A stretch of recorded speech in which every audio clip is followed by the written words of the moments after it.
Welcome to the Beginner Photography Podcast. Today, I'm going to teach you the 3 hard lessons that you need to learn in the upcoming year in order to become a successful photographer. So let's get into it. Welcome to the Beginner Photography Podcast, a weekly podcast for those who believe that moments matter most and that a beautiful photo is more than just a sum of its settings. A show for those who want to do more with the gear they have to take better photos today. And now, your host, Raymond Hatfield. Oh, welcome back to this episode of the Beginner Photography Podcast. I am so excited right now because it's just this time of year. This time of year, the end of a year, the beginning of a new year. It's always my favorite time of the year. Years, I guess, the beginning and the end. The end of the last one and the beginning of the new one. It's always like my favorite time.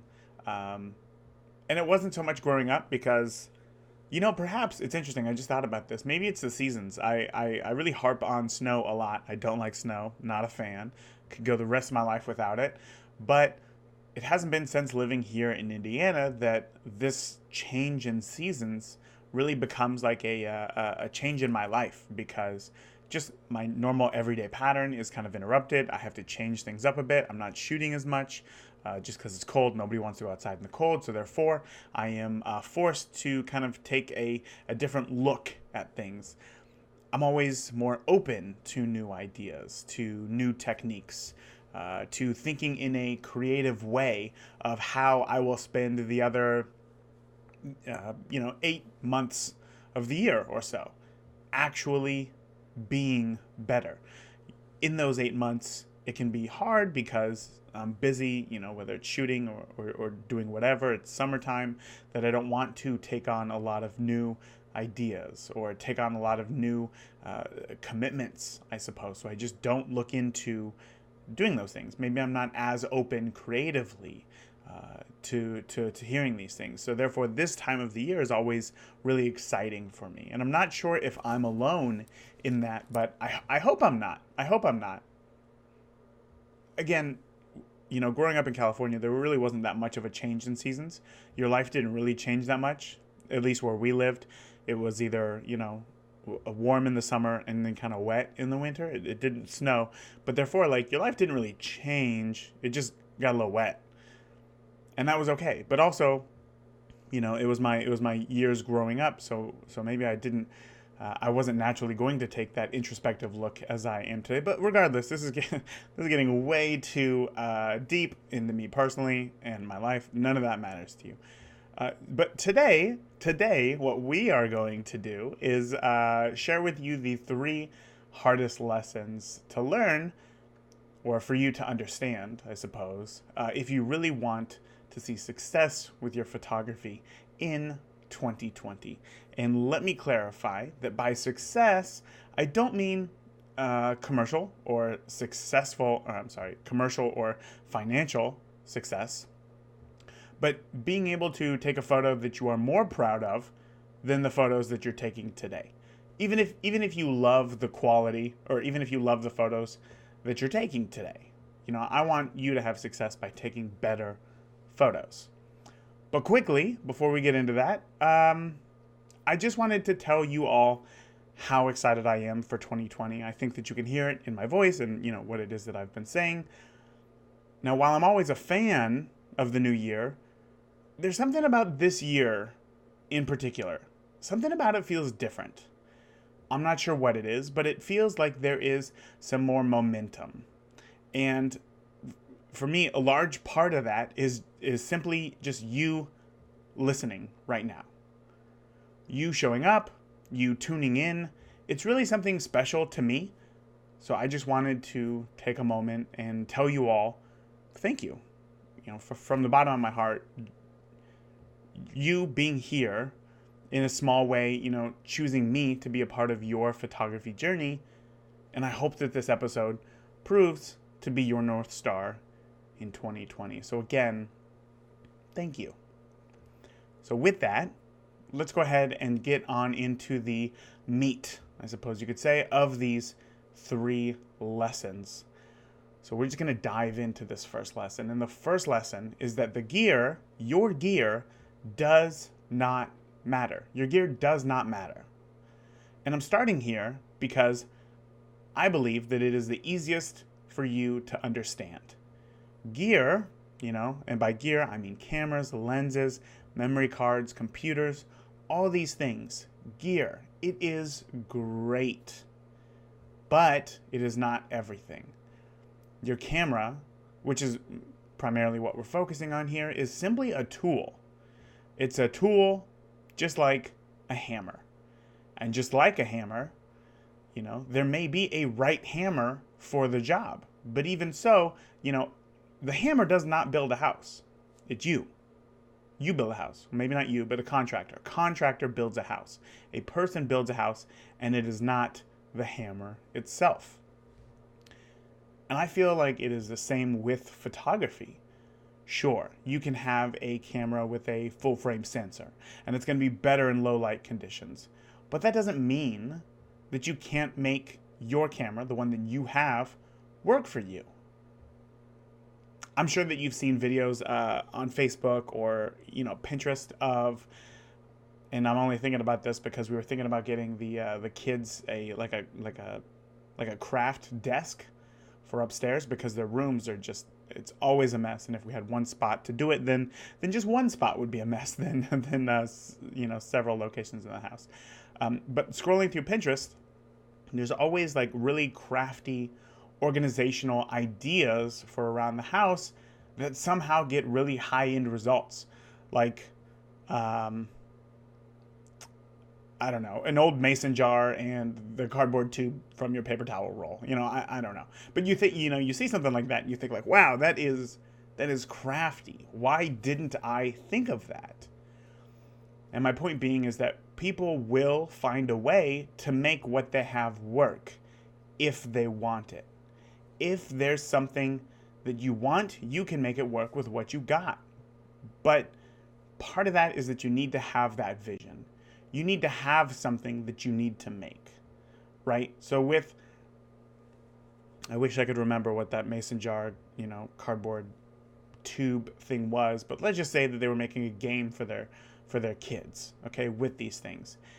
You wouldn't just take a mason jar out of nowhere and then put a cardboard tube in it and then decide what it is. Oh, it's a toy.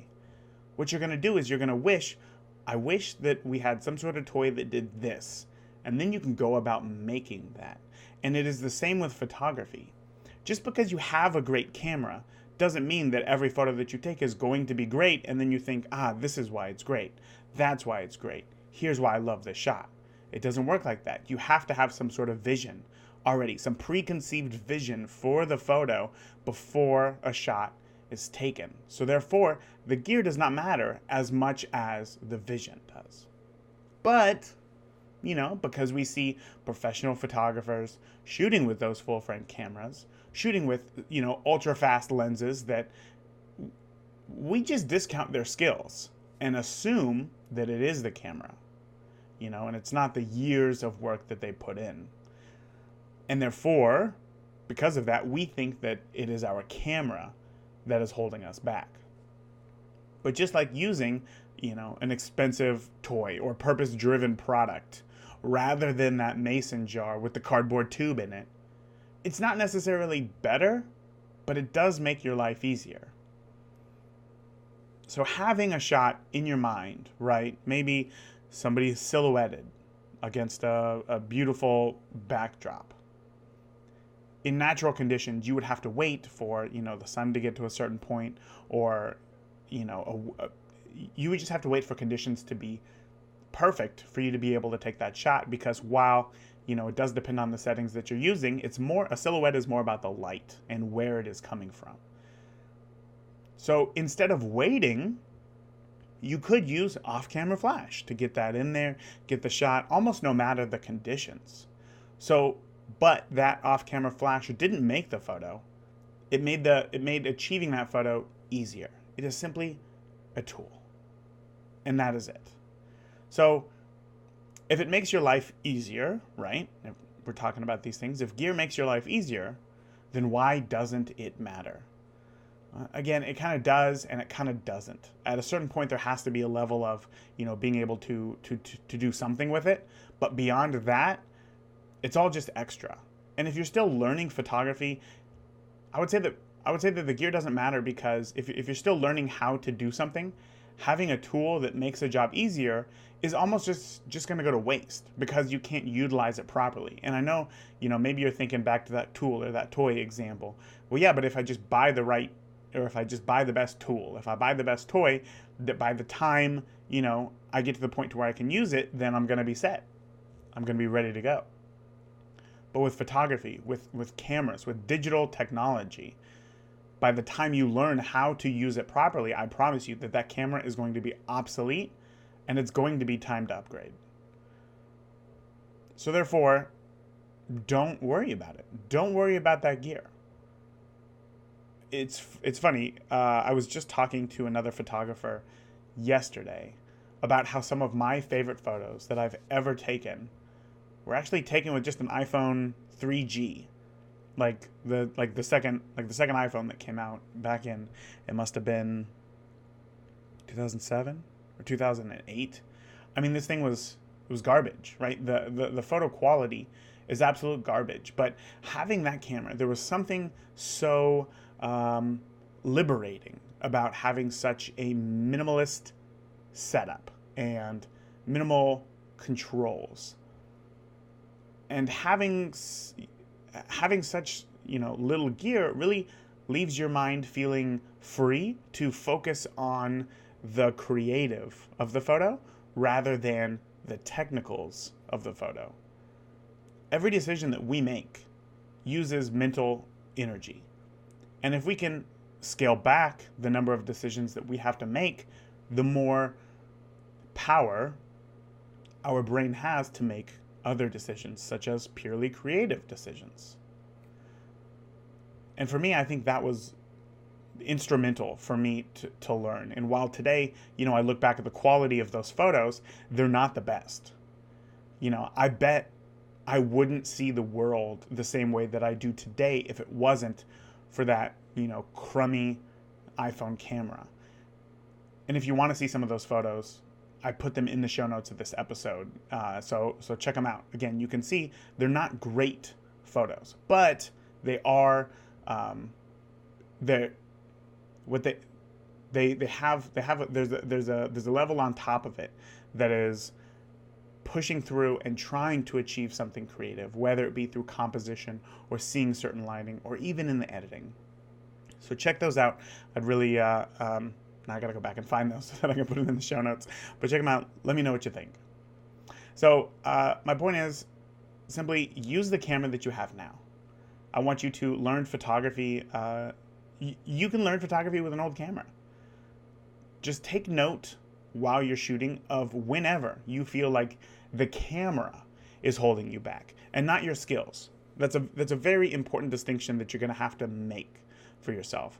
Are you taking a photo and it's not turning out because of the camera specifically, or is it because of your skill level? And then when you jot those down, that's where that's how you know where to focus. And when it's time to upgrade, you're going to know the main features that you need in a new camera, so that when you go buy it, you're going to be more prepared to make the best decision to buy the perfect camera for you. So that is tip number 1. The gear does not matter. Okay, tip number 2. Tip number 2 is that there is no competition. So this one is going to be a hard lesson to truly wrap your head around, but out of these 3 lessons, I think that this one is honestly the most important. So let me start by saying that, you may think that there is competition everywhere. There's Coke and Pepsi, there's AT&T and Verizon, there's, Ferrari and Lamborghini. And on the surface, the fact that it seems like there's competition everywhere may seem absolutely true. Soda is soda, cell phone provider is a cell phone provider, and supercar is a supercar. But these companies, they're not the same. If they were the same, there would be no reason to choose one over another. And yet, if you look online, comparison videos, everywhere. That makes it feel like there's competition. But again, if they were all the same, you would pick one because it's all the same. You would just pick it. But they're not. They're not. One does not clearly dominate over the rest. So to make their mark in their industries, what they have to do is they have to find out their own way to stand out. They have to be unique in whatever it is that they offer. Now, it may not be obvious, but ask yourself the next time you go to buy a soda, why are you choosing Coke over Pepsi, or, vice versa? Is it the taste? Is it nostalgia? Is it your favorite color? There has to be some reason why you're choosing one over another. Think about next time you go buy a supercar. No, I'm just kidding. I wish I wasn't kidding, but I'm just kidding. But my point is that you need to stand out. Each company has to do something to make them unique. And this right here, it's not about business. It's not about business. It's just the easiest example that, it's the first example that came to my head. If photography is purely a creative pursuit for you, then the message, it still completely applies that you need to create unique work. And it's hard to create unique work when you are constantly looking at photos on Instagram, constantly looking at photos on Facebook, constantly looking at photos everywhere you go. It's hard to not be inundated with new types of, or new photos. We see, I would say probably thousands of photos every single day. And seeing those little pieces, it sticks in us. It sticks in us. We want to go out and we want to create something. And it's hard that when you see a photo on, Instagram or whatever that is a little bit unique, maybe you haven't seen it before, and it has 1 million likes, that you want to go out and you want to create that same thing because, oh, this is what resonates with people. They like this, I'm going to create this. But that's hard because that isn't coming from you. That's not truly unique. That came from somebody else, and then this is your representation of it. And maybe there's something unique to that, but it's not truly who you are. The easiest way to create unique work is by simply focusing on yourself. You guessed it. That was the entire theme of 2019 for the podcast. Focus on yourself. And last year, at this time, I did another episode that was very similar to this one. What you should be focusing on 2019. Focus on yourself is a big one. Because again, there's a lot of pressure on us as photographers, with so many other photographers around, that we have to create something just a little bit more unique, a little bit better, a little bit different. And surprisingly, the way that we create something a little bit better, a little bit more unique, a little bit different, is by looking at everybody else's photographs. Thinking, right, on the surface, oh, well, if I look at everybody else's photographs, I'll know what they're doing, and then I'll know how I can do it different. But what ends up happening is you look at other people's photographs, you see what's popular, you see what is, resonating with a lot of people, and then we just simply go do that. And we're not having those unique ideas of our own. So I want to ask, have you ever heard that phrase, a beginner's mind is a Zen mind? When you're new to something, you're open to anything, and you are willing to learn. So if you don't know, I have children. I have 2 children. I have a 7-year-old and I have a 3-year-old. And whenever they're drawing, they come up to me and they say, look at my photo. And I look at it and it's just a mess of crayons everywhere and weird colors, and it doesn't make any sense. But they love it. Kids love their work. Because kids are the most creative people ever. They have nothing to compare their work to. They never compare their work to the art of others. They don't look on TV and say like, wait, how come my photo doesn't look like that? They never do any of that. They just make whatever it is that they want, regardless of how it turns out. They love it. And I think that there's something in that we can learn so much from.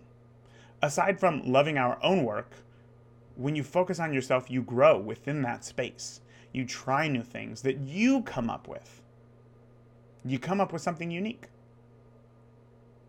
So in 2020, spend less time on Instagram and more time looking at your own work. Ask yourself, how would you improve this next time? You do that, you create new work.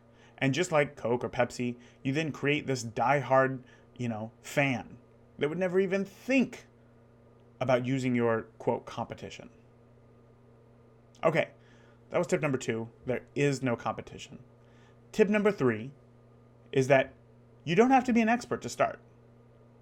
So I'm going to share a story here. When I first shifted from cinematography to photography, I dove right in.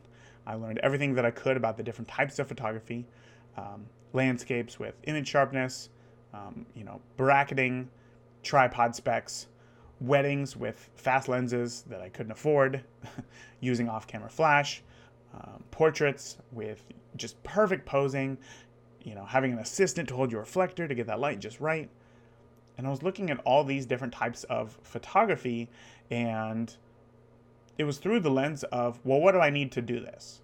What do I need? What are these professionals using? And then that's what I need to get started. And then if I didn't have it, then I just didn't do it. So in my head, I needed the fastest lens and the best tripod and the whole off-camera flashlight kit just to start. I thought that if I showed up without all that gear, I would just simply be laughed at. And I thought that if I, showed up without that gear, that my photos would just be garbage. So why try anyway? And there's so much that is just simply wrong with that mindset. And I feel I'm kind of upset with myself. I mean, hindsight's always 20/20, and in that moment, it made sense to me. But I really wish that I would have taken more time to just be more free with my photos, to just do with what it was that I had, because today I think that I would be a better photographer. I'd be better suited in more situations. I would be able to take the photos that I see in my head with less resistance. It wouldn't be as far of a jump because I would have done it before, and now I just have extra tools to enhance these things. So today, sometimes I still rely, and I still work on this, sometimes I still rely on my gear to create a unique photo. And, sometimes that works. I'm not going to lie. Sometimes it works. Having good gear is nice. That's why I have good gear, because it makes my job easier. And sometimes I rely on that too much. But I can't help think that if in the beginning I started off with the absolute worst, right? I mean, old technology, poor supplies, all of this stuff, the whole world against me, right? How much better, how much more would I have learned? How much better of a photographer would I be today? And the truth is, there's just simply no way to know. There's no way to know. So I just have to move forward every single day and try to continue to take better photos with what I have now, because this is where I'm at, right? I can't change the past, but I can give advice based on how my past was, and why I think it was either good or it was bad. So one of the best things that I did was obviously just practicing as much as I could. I think that really helped me as well. But the point that I'm saying is that there was a lot of times that I didn't just start. I didn't make do with what I had. Instead of making do with what I had, I just simply didn't do. I didn't take a photo. And I thought that this was the right way to do it. Oh, I don't have the gear. I'm not going to take the photo and even embarrass myself. But I am going to keep watching tutorials on YouTube. I'm going to keep reading books. I'm going to keep doing all these things. And that was the proud and honorable thing to do. But in reality, it got me nowhere further. Nowhere further. Because you can learn everything that you can, but if you don't put it into practice, you're not going to learn anything. You don't have to be an expert to start. I had the wrong mindset when I got started. And once I got fed up with that, I just wasn't making any progress. I adopted that mindset of progress over perfection. Just start. Start right now. Start with what you have. What you need to do is you need to make and do. Make more, do more, make more with what you have.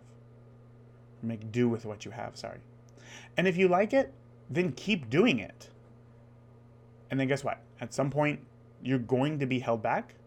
That's when you upgrade. Upgrade your kit later. Just don't let anything hold you back. Because doing is the only way to learn. It's the only way that you are going to grow. And the beauty I think is in the struggle.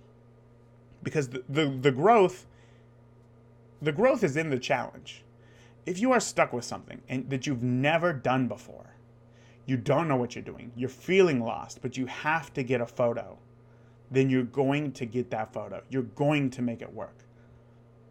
My stepdad told me growing up that that necessity is the mother of invention. And for me, that is absolutely true as a photographer. If I'm out and I can't get something that I want, I have to make it work. So maybe I'll try something a little bit different. Oh, wow, I never would have done that if I would have had the, quote, right gear. But now that I tried something different, I actually like how that photo turned out. Now I'm going to do more of that because I like it. And I'm focusing on myself. And I'm just following what it is that I like, what it is that I find interesting. And again, I look back at some of my first photos and they're not good. They aren't. But after talking to 100 photographers on the podcast here, they say the same thing. So even if you do have the best gear, chances are your first photos still won't be perfect or even good. And if you don't believe me, again, check out the show notes. I share some of my first photos in there. Check them out. But remember, a photo doesn't have to be perfect. It just has to be something. And no one bought their way into being an expert in the world of photography. Experience forged their skills into who they are today, and it formed their, by their skill level. So go out and make something. I want you to make more. I want you to do more, and I want you to make do with what you have. Because chances are, it's going to be better than you give it credit for. So that is it. I hope that you enjoyed the first episode of 2020. Again, I hope that you can use this episode as a North Star in your photography. I hope that you can learn and grow from this. I would love if you shared your biggest takeaway with me. What was the number one lesson that you learned in this episode? Remember, I shared 3 hard lessons that you got to learn. The first one is that the gear just doesn't matter. The second one is that there truly is no competition. And number 3 is that you don't have to be an expert to start. Would you share your biggest takeaway with me? I would truly enjoy it. You can do so by sharing it in the Facebook group for the Beginner Photography Podcast. If you're on Facebook, just search Beginner Photography Podcast and you will find it. All right, guys, that is it. Until next week, go out and make do. Talk to you soon. Thank you for listening to the Beginner Photography Podcast. If you enjoy the show, consider leaving a review in iTunes. Keep shooting, and we'll see you next week.